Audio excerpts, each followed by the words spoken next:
चलिए आज हम टॉपिक को आगे को लेकर चलते हैं और आपको आज नई हेडिंग चीज़ें आपको बता रहे हैं। Electric dipole kept in uniform electric field, Hindi में से कहते हैं एक समान विद्युत क्षेत्र में रखे वैद्युत द्विध्रुव। मुझे ये चीज़ आज देखना है और आपके एनसीईआरटी में पृष्ठ नंबर 31 पर ये हेडिंग दे रखा है, आप वहाँ से भी देख सकते हैं, ठीक ना। अच्छा, अब यहाँ पर हम एक बात समझते हैं कि यूनिफॉर्म इलेक्ट्रिक फील्ड क्या होती है। यूनिफॉर्म इलेक्ट्रिक फील्ड क्या होती है, हिंदी में एक समान विद्युत क्षेत्र क्या होता है वो भी समझ लेते हैं। जब किसी भी पॉइंट पर जो इलेक्ट्रिक फील्ड का जो डायरेक्शन है और उसका जो मैग्नीट्यूड है वो दोनों हमारे क्या हो, सेम होते हैं। यदि किसी भी पॉइंट पर इलेक्ट्रिक फील्ड और उसका मैग्नीट्यूड, इलेक्ट्रिक फील्ड की डायरेक्शन और मैग्नीट्यूड दोनों हमारे सेम होते हैं, इक्वल होते हैं, समान होते हैं, उस पॉइंट को क्या बोलते हैं, यूनिफॉर्म इलेक्ट्रिक फील्ड बोलते हैं। यहाँ पर देखो जो डिस्टेंस, अच्छा डिस्टेंस भी दो इलेक्ट्रिक फील्ड लाइंस के बीच का जो डिस्टेंस है वो भी मेंटेन रहे, वो भी कांस्टेंट रहे। ऐसा नहीं कि एक इलेक्ट्रिक फील्ड ऐसा है, दूसरा आपका ऐसा है, तीसरा आपका ऐसा है, चौथा आपका ऐसा है, पांचवा आपका ऐसा है। ये यूनिफॉर्म नहीं कहलाएगा, ये यूनिफॉर्म नहीं कहलाएगा। यूनिफॉर्म कैसा कहलाएगा कि उसका मैग्नीट्यूड और उसका डायरेक्शन दोनों हमारे समान हो, दोनों इक्वल हो, तो हमारा क्या कहलाएगा, वो यूनिफॉर्म इलेक्ट्रिक फील्ड कहलाएगा आपका। और इन दोनों का जो इक्वी डिस्टेंस होना चाहिए इन दोनों लाइनों के बीच में, जो यहाँ है वो यहाँ रहे, वो यहाँ पर है, ठीक ना। ये आपका इलेक्ट्रिक फील्ड हो गया आपका, ये आपका इलेक्ट्रिक फील्ड हो गया। अब इस इलेक्ट्रिक फील्ड में हम एक इलेक्ट्रिक डाइपोल को रख रहे हैं, एक इलेक्ट्रिक डाइपोल को हम रख रहे हैं, ठीक है। हम इसको मान लेते हैं माइनस क्यू मान लेते हैं, और इसको हम मान लेते हैं प्लस क्यू मान लेते हैं। तो समझिएगा, मैं थोड़ा सा डायग्राम बड़ा बना देता हूँ ताकि आपको कोई समझने में कोई दिक्कत ना हो। मैं डायग्राम बड़ा बना देता हूँ।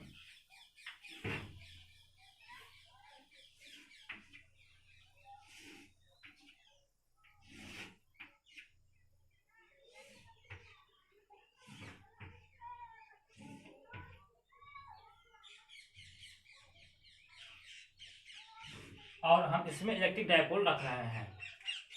ये आपका माइनस क्यू हम ले लेते हैं, ये आपका प्लस क्यू ले लेते हैं, ठीक। और इस इलेक्ट्रिक डाइपोल की जो लेंथ है, अगर हम इसे ए बी मान लेते हैं, इस ए बी का लेंथ है आपका 2a। इस डाइपोल की जो लंबाई है वो हमारी कितनी है, 2a मान लेते हैं, ठीक ना। इलेक्ट्रिक आपका डाइपोल हो गया। आपको एक चीज समझा चुके हैं कि यूनिफॉर्म किसी पॉइंट पर इलेक्ट्रिक फील्ड का डायरेक्शन और उसका मैग्नीट्यूड अगर सेम होता है तो उस पॉइंट को हम क्या बोलते हैं, यूनिफॉर्म इलेक्ट्रिक फील्ड बोलते हैं। अच्छा समझिएगा, आप यहाँ समझिएगा। अब मुझे निकालना है, आगे की ओर चलते हैं। अब हम देखते हैं यह इलेक्ट्रिक फील्ड की डायरेक्शन है। अब इलेक्ट्रिक फील्ड, किसी भी एक्सटर्नल इलेक्ट्रिक फील्ड में कोई चार्ज रखा हुआ है तो वह एक्सटर्नल इलेक्ट्रिक फील्ड उस चार्ज पे फोर्स लगाती है, उस चार्ज पे फोर्स लगाती है। ये पॉजिटिव चार्ज है तो फोर्स इधर लगेगा, फोर्स इधर लगेगा। भाई आपको बताए थे, अगर इलेक्ट्रिक फील्ड की डायरेक्शन आपकी ऐसी है, इलेक्ट्रिक फील्ड की डायरेक्शन आपकी ऐसी है, अगर पॉजिटिव चार्ज रहेगा तो इलेक्ट्रिक फील्ड के डायरेक्शन में फोर्स लगेगा, अगर पॉजिटिव चार्ज रहेगा तो इलेक्ट्रिक फील्ड की डायरेक्शन में फोर्स लगेगा, अगर नेगेटिव चार्ज है तो इलेक्ट्रिक फील्ड की विपरीत दिशा में फोर्स लगेगा। आपको समझाए थे, अगर नेगेटिव चार्ज रहता है तो इलेक्ट्रिक फील्ड के विपरीत दिशा में फोर्स लगता है। इलेक्ट्रिक फील्ड आपकी ऐसे है तो उसके विपरीत दिशा में फोर्स लगेगा। और वो फोर्स कितना लगता है, फोर्स कितना लगता है, Q into E, Q into E, ये फोर्स लगता है। यदि आपको इसके पिछले या 2-3 टॉपिक पहले हमने पढ़ाया था, समझाया भी था आपको कि यदि किसी एक्सटर्नल इलेक्ट्रिक फील्ड में अगर हम कोई चार्ज रखते हैं तो चार्ज पर वो इलेक्ट्रिक फील्ड फोर्स लगाती है, और फोर्स कितना लगाती है, वो क्यू ई लगाती है।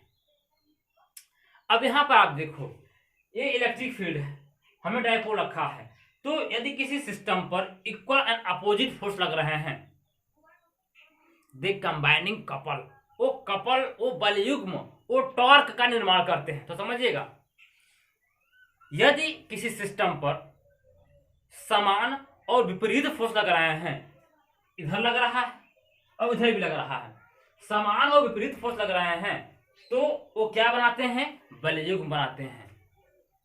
तो समझिए, अगर हम इस पर नेट फोर्स देखें, हम इस सिस्टम पर नेट फोर्स देखें, एफ नेट देखें, तो ए क्यू ई आपका है, इस दिशा में है और आपका ये एक दिशा में है, तो नेगेटिव हो जाएगा। एक आपका डायरेक्शन ये है, दूसरा डायरेक्शन आपका ये है, तो ये आपके कट जाएंगे और जीरो जाएगा। आप ऐसे भी कर सकते हो, यदि किसी सिस्टम पर नेट फोर्स आपका जीरो है और उस पर जो फोर्स लग रहे हैं वो समान विपरीत दिशा में लग रहे हैं, तो कपल बलयुग्म टार्क का निर्माण करते हैं। टार्क यहां बनाएगा, यहां टार्क बनाएगा। अब टार्क क्या बनाएगा वो भी देखो, टार्क या आप कपल भी कर सकते हो, एक्टिंग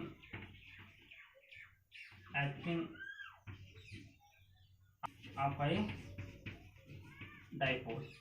भाई डाइपोले पर तो टार्क डेवलप हो रहा है ना, थोड़ा सा समझने का प्रयास करिएगा। तो हम आपको कहना क्या चाह रहे हैं, कहना ये चाह रहे हैं कि भाई टार्क या कपल ही बोल सकते हो, टार्क ही बोल सकते हो, एक्टिंग ऑन डाइपोल्स, डाइपोल पर टार्क कितना डेवलप हुआ। भाई यदि किसी भी सिस्टम पर, यदि किसी भी निकाय पर समान और विपरीत दिशा में फोर्स लग रहे हैं तो टॉर्क का निर्माण हो जाता है।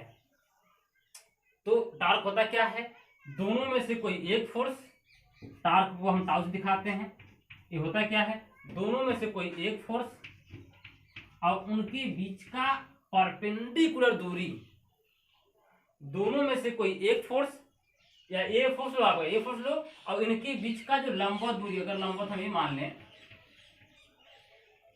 हम इस पॉइंट को सी नाम देते हैं, लंबवत दूरी आपका ये हो गया, ये लंबवत दूरी हो गया इसका ना। टार्क या couple acting on dipole, tau बराबर जो है एफ क्रॉस आपका जो है गुणित एसी भी कर सकते हो, अभी हम वेक्टर फॉर्म में नहीं आपको बता रहे हैं,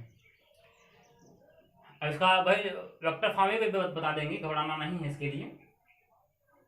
तो दोनों में से कोई एक फोर्स, इस दोनों में से कोई एक फोर्स और उनके परपेंडिकुलर दूरी के गुणनफल को क्या बोलते हैं, बलयुग्म कहते हैं, टॉर्क कहते हैं।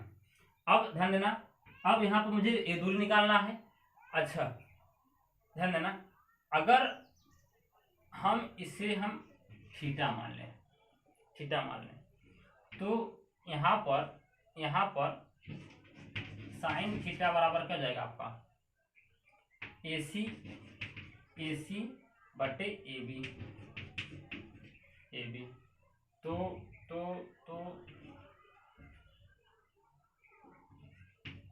साइन थीटा बराबर AC तो निकालना ही है, और आपका AB करना है, आपका 2A, यहीं पर रख दो।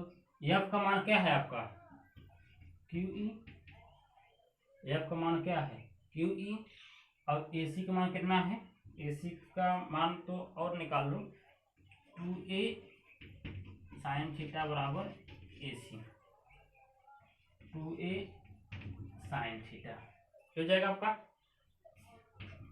अच्छा हम थोड़ा सा मिटा के यहाँ लिख दे रहे हैं, हेडिंग तो आप लोग देख ही चुके हो। अच्छा यहाँ पर हम टाउ बराबर Q इंटू 2A लिख दो और E साइन थीटा, तो टाउ बराबर है क्या जाएगा, डाइपोल हो जाएगा, P आपका E साइन थीटा। अगर वेक्टर फॉर्म में करना चाहते हो तो P vector cross E vector, अब आप ये भी कर सकते हो। तो समझना बहुत बड़ी चीजें नहीं है, अगर आप समझोगे तो समझ में आ जाएगा, कोई बड़ी इशू नहीं है आपका ये। हम आपको कहना क्या चाह रहे हैं भाई, इस डाइपोल पर टॉर्क कितना लग रहा है, तो टॉर्क हम टाउ से दिखाते हैं, टॉर्क को हम बलयुग्म, हिंदी में बलयुग्म कहते हैं, हम इसे टाउ से दिखाते हैं। ये होता क्या है, फोर्स दोनों में से कोई एक फोर्स, भाई इक्वल एंड अपोजिट फोर्स लग रहे हैं किसी सिस्टम पर, दोनों में से कोई एक फोर्स उनके परपेंडिकुलर दूरी के गुणनफल को क्या बोलते हैं, टॉर्क बोलते हैं।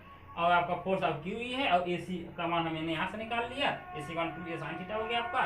और फिर हमने यहाँ पर कर दिया, क्यू को यहाँ कर दिया, थोड़ा सा अलग अलग कर दिए हमने इसको, 2a के यहाँ कर दिए और ये sin थीटा आपका, और टाउ बराबर पी ई sin थीटा आपका हो गया। ये फार्मूला मेन फार्मूला आपका बन गया। और वेक्टर फॉर्म में आपका ये हो जाएगा आपका P vector cross E vector.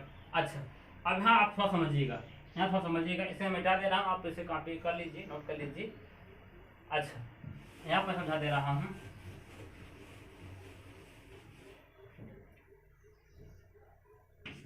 If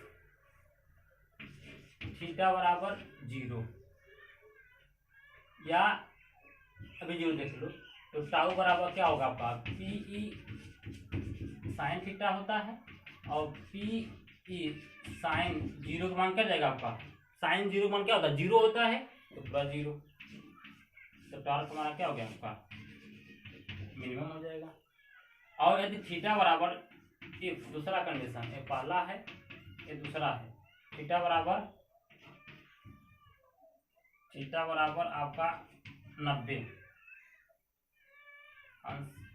तो टाउ बराबर क्या जाएगा आपका पी ई साइन 90, साइन 90 मान कितना होता है, 1 होता है आपका, तो टाउ बराबर क्या जाएगा पी ई, ये आपका मैक्स वैल्यू होगा। तीसरी कंडीशन क्या होती है वो भी देख लो।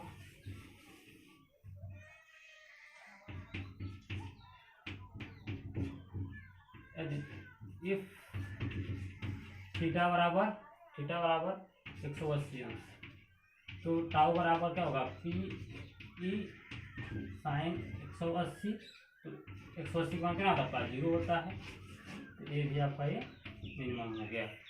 कोई बड़ी चीज़ें नहीं है, बहुत आराम से आपको देखना है, उसमें मान रखना है। थीटा का मान 0 तो साइन 0 हो जाएगा, थीटा का मान 90 तो साइन 90 का मान 1 हो जाएगा, तो यही होगा मैक्सिमम होगा। और 180 का मान अभी 0 होता है तो आपका ये भी मिनिमम हो जाएगा।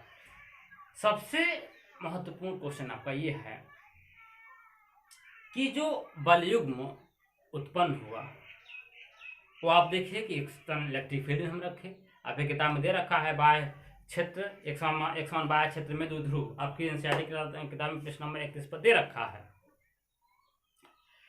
अब इसमें क्या है कि भाई हमने टॉर्क निकाला, टॉर्क का मेन फॉर्मूला आपका ये है, हाँ, और उसके बाद वेक्टर फॉर्म आपको हमने दिखा दिया, और उस पर कुछ केसेस हैं, कुछ कंडीशन है, मैं वो भी आपको दिखा दिया कि कंडीशन आपके हैं। थीटा का मान अगर 0 होगा तो टॉर्क मिनिमम होगा। भाई कहने वाला है कि 0 कैसे होगा कि इलेक्ट्रिक फील्ड ऐसे है और डायपोल भी हम ऐसे रख देते हैं, एंगल कितना जाएगा आपका ये भाई, जो थीटा है वो एंगल बिटवीन, थीटा है वो angle between P vector and E vector, P vector and E vector के बीच का एंगल है आपका। अगर डायपोल आपका ऐसे है तो एंगल 0 हो जाएगा, डायपोल इलेक्ट्रिक फील्ड ऐसे है, डायपोल आपका ऐसे है, ऐसे है, तो ये आपका तीसरा कंडीशन हो जाएगा। और अगर इलेक्ट्रिक फील्ड आपकी ऐसे है और डायपोल आपका ऐसे रखा है तो जो है क्या हो जाएगा आपका ये 90 हो जाएगा, जो मैक्सिमम होगा। तो पहला का ये है, तीसरा का पाए, दूसरा का पाए 90 अंश है। तो कोई बड़ी इशू वाली बात नहीं, अगर आप इसे 2-3 बार वीडियो अगर देखेंगे तो आपको मालूम हो जाएगा। ठीक है, चलिए अच्छा, अब हम आपको इसके बाद आगे पढ़ाएंगे और इसे आप समझ लीजिएगा। समझ में नहीं आया हो तो कमेंट में लिखिएगा। धन्यवाद।